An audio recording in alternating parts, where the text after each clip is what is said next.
Alright, it's 8:20. Means it's 4:20 somewhere. If you got one, spark up.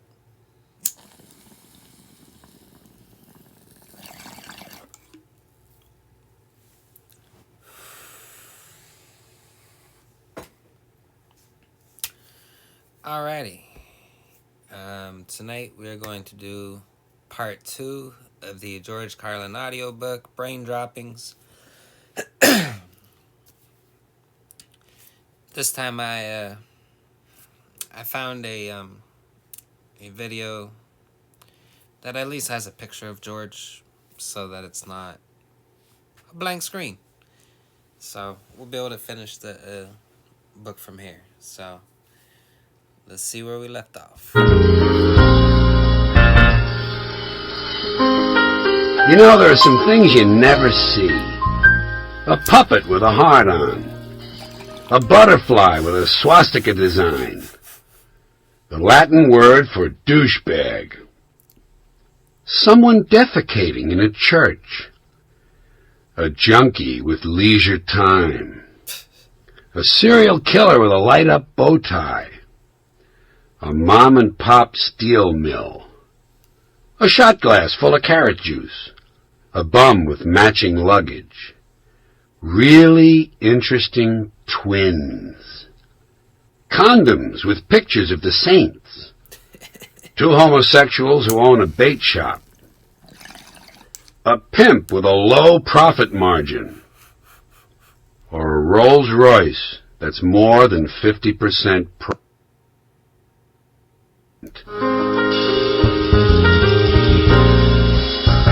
Whatever happened to Eddie? Where'd he go? Seems like he was just here. Now where's Billy and Bobby and Jackie and John? Jimmy, Paul, Vinny, Tom and Charlie and Richie? Where did they go? And where the fuck did Cameron come from? And Jordan and Justin and Shane and Parker, Tucker, Tyler, Taylor, Carter, Flynn, Blake and Cody. Who let these people in? Brett, Brent, Blair, Cassidy. Where are all these goofy names coming from? Say what you will about the national candidates in 1996, at least they had the decency to be named Bill, Bob, Al, and Jack. The popularity of first names is perishable. They pass in and out of favor. Occasionally, newspapers will print the most popular names given to babies that year, and they're never the same as years before. You don't run into many little girls named Bertha or Edith anymore. Nor are there a lot of Netties and Effies, Opals, Hopes, or Pearls floating around in the daycare center. Ditto Ethel, Nellie, Myrtle, Agatha, and Mabel. And how many expectant parents are praying for a girl so they can name her Blanche, Clara, Agnes, or Lottie? None. You know why? Because most of these women are in nursing homes. But thanks to the trendies, and the sheer passage of time, someday our substandard nursing homes will be filled with Ambers, Kaylas, Tiffany's, Caitlins, Morgans, Courtneys, Whitneys, Cheyennes, Ashleys, Megans, and Brittany's, and Heathers. And that's not to overlook Judy, Laurie, Susie, Debbie, Kelly, and Wendy, and any other name that can conceivably be spelled with a final I. There are even some girls whose names don't end in Y who can't resist the trend. Hi, my name is Margaret, but somehow I spell it with an I. There are women named Faith, Hope, Joy, and Prudence. Why not despair, guilt, rage, and grief? Seems only right. Tom, I'd like you to meet the girl of my dreams. Tragedy. She spells it with an I. I had an uncle who was embarrassed because he had a woman's name. We told him, don't worry, lots of men have women's names. Leslie, Marion, Chris, Dale, Lonnie.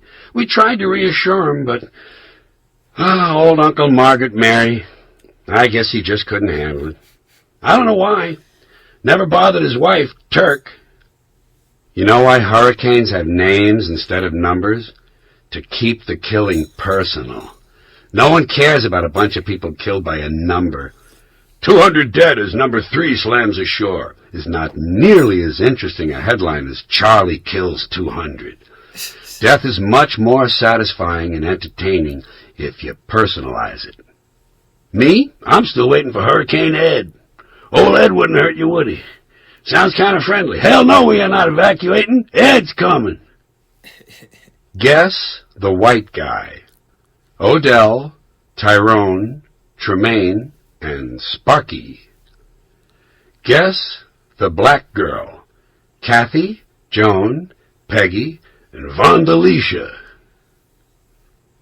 First names can even suggest how tough you are. Who would you want on your side in a bar fight? Arnold, Seymour, Jasper, and Percy? Or Nitro, Hacksaw, Rhino, and Skull? And guys, which women would you rather run into when you're out drinking? Lillian, Priscilla, and Judith? Or Trixie, Bubbles, and Candy? The Kennedy family changed William Kennedy Smith's first name in order to influence the outcome of his rape trial. They changed it from Willie to Will, because guys named Will hardly ever go to jail, while America's prisons are chock full of Willies. Will is all-American. Willie is, well, just ask Michael Dukakis. He'll tell you about Mr. Horton.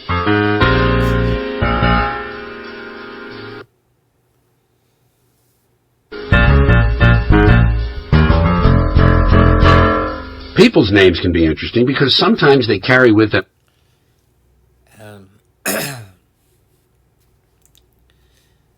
cross music in between each little segment sounds like some old, like, late 80s, early 90s sitcom shit, like off of, like, what was this? People's Court or something like that? Or Night Court? Got one of those vibes to it.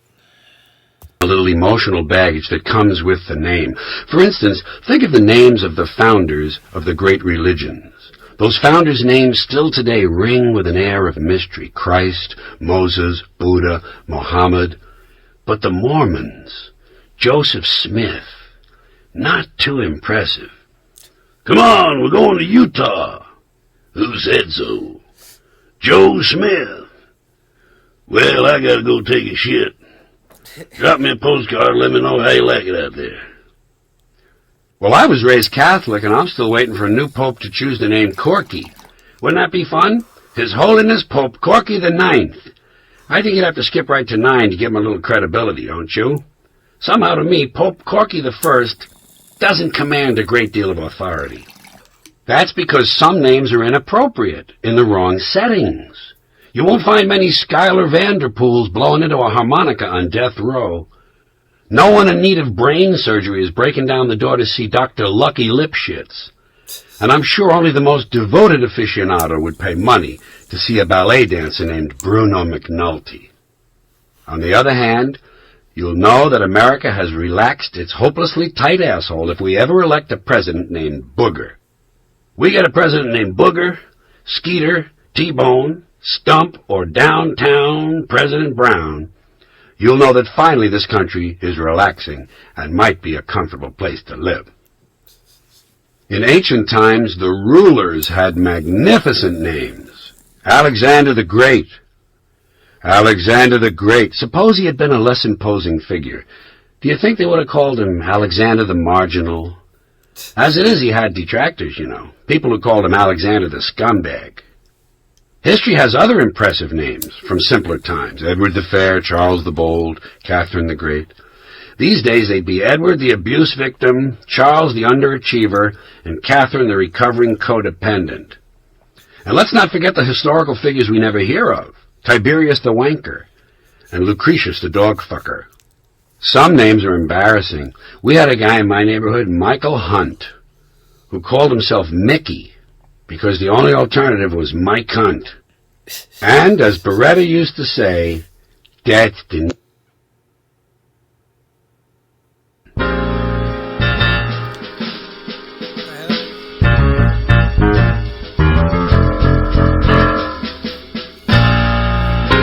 Hi, welcome to the George Carlin Book Club. We've got books out the ass.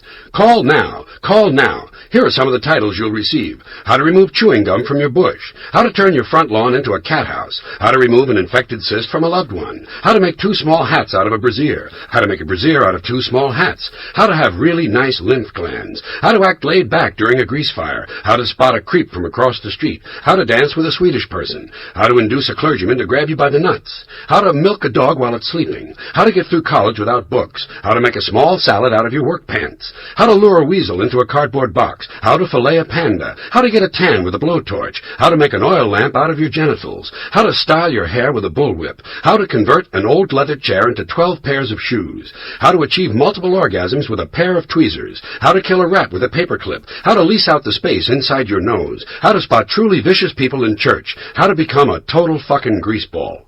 Call now. Call.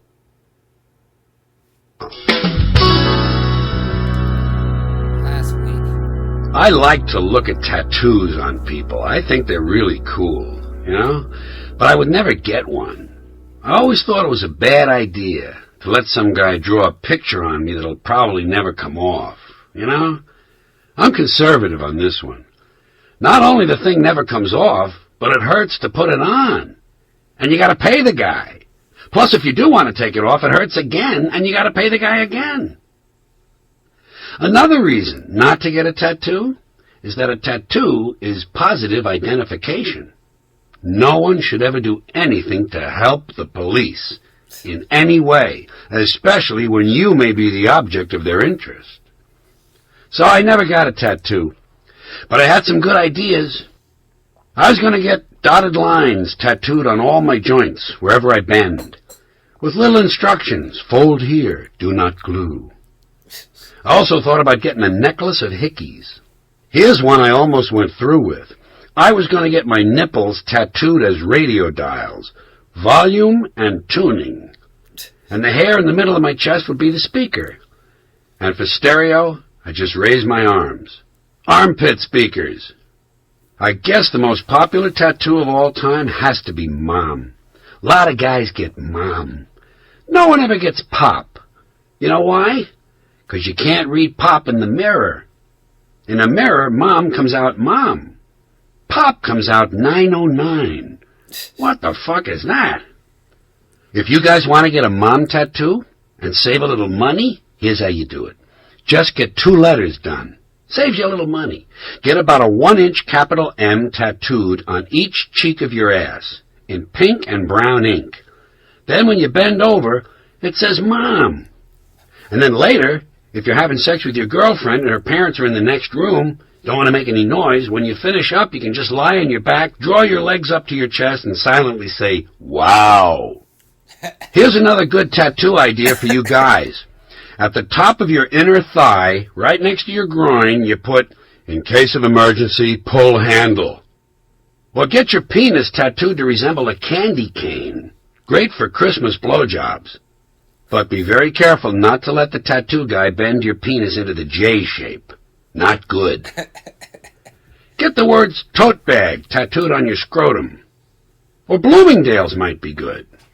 Cartier might be more appropriate, a little hairy pouch for your precious jewels. How about a tattoo of the Three Stooges peering into your asshole? Or a serpent coming out? Or a nice tattoo of Madonna with her hand up your ass? Here's a good one for right next to your asshole. No gerbils. Or, gerbils welcome. Depends on what puts a smile on your face. Here would be a great tattoo for right in the middle of your forehead. I have colored ink in my skin. Or, your message here, 50 cents. How about this, right in the middle of your forehead? Yeah, it's a tattoo, you miserable prick, right in the middle of my forehead. If you don't like it, suck my dick. This will keep you from having to deal with that bothersome job market.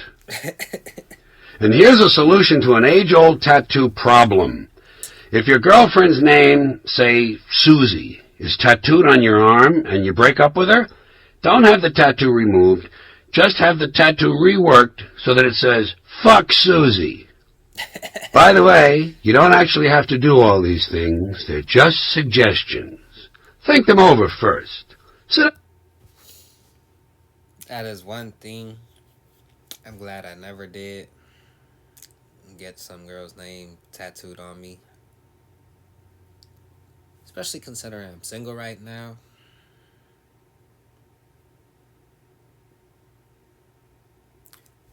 Like, what do you what do you do after the fact? Do you go out, find another girl with the same name, cover your tattoo up for, make sure she doesn't see it for, several months, and surprise, what do you do? But yeah. down. Have 6 or 7 vodkas. And give them a few seconds' thought. Besides, you want to know something? Tattoos are passé. They're yesterday's thing. I'm looking for the next big thing in body decoration, and I think I might have it.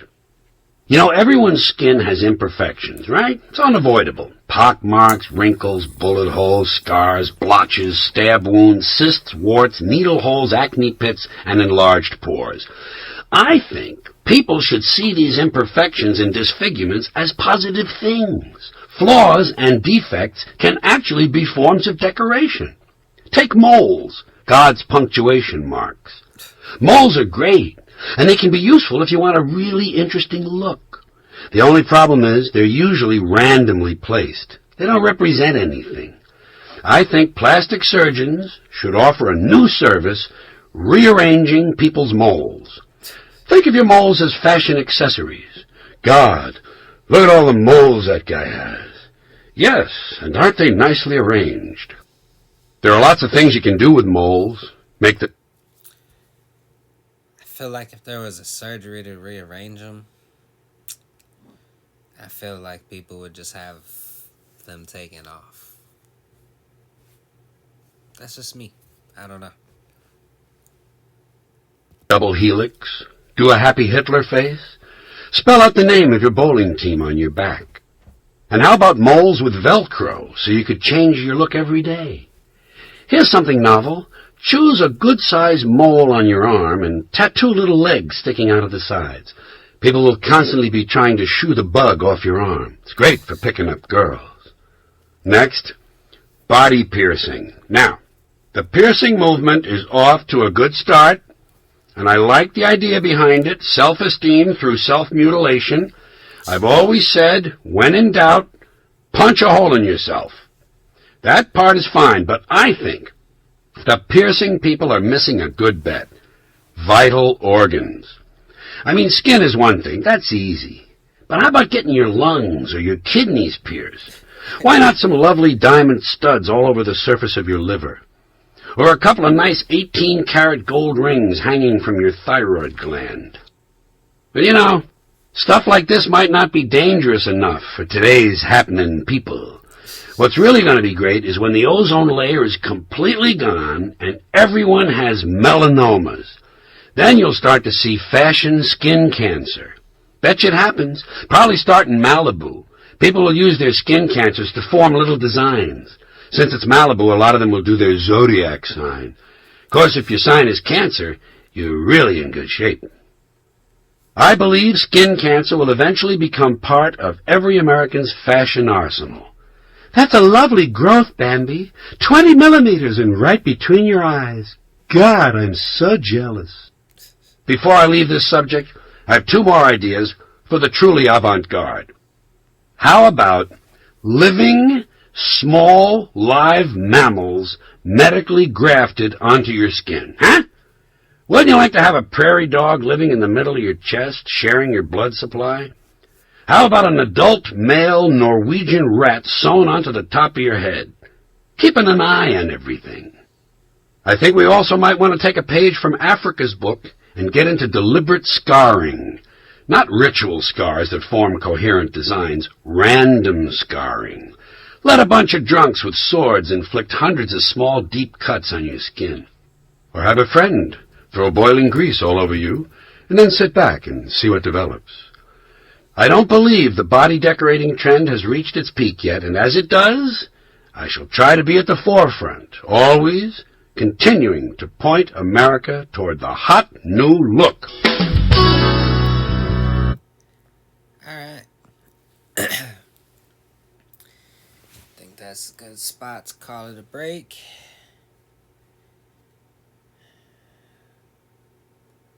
George was certainly fascinated with names. He has a few bits. Well, one that I can think of. It was in his list of people who ought to be killed. It was guys with the name Todd. Yeah. But I'm gonna look around for another video. Cause this one seemed to have spots where it cut off, like just for a split second. I don't know why. But yeah, that was part 2 of Brain Droppings, the audiobook by George Carlin. Part 1 is in the playlist I have set aside for this. And so we'll go ahead and check that out. But if you have any other suggestions of anything you want me to check out, whether it's George or anything else, go ahead and leave that in the comments. Other than that, y'all have a nice night. Thanks for watching. Stay blazing.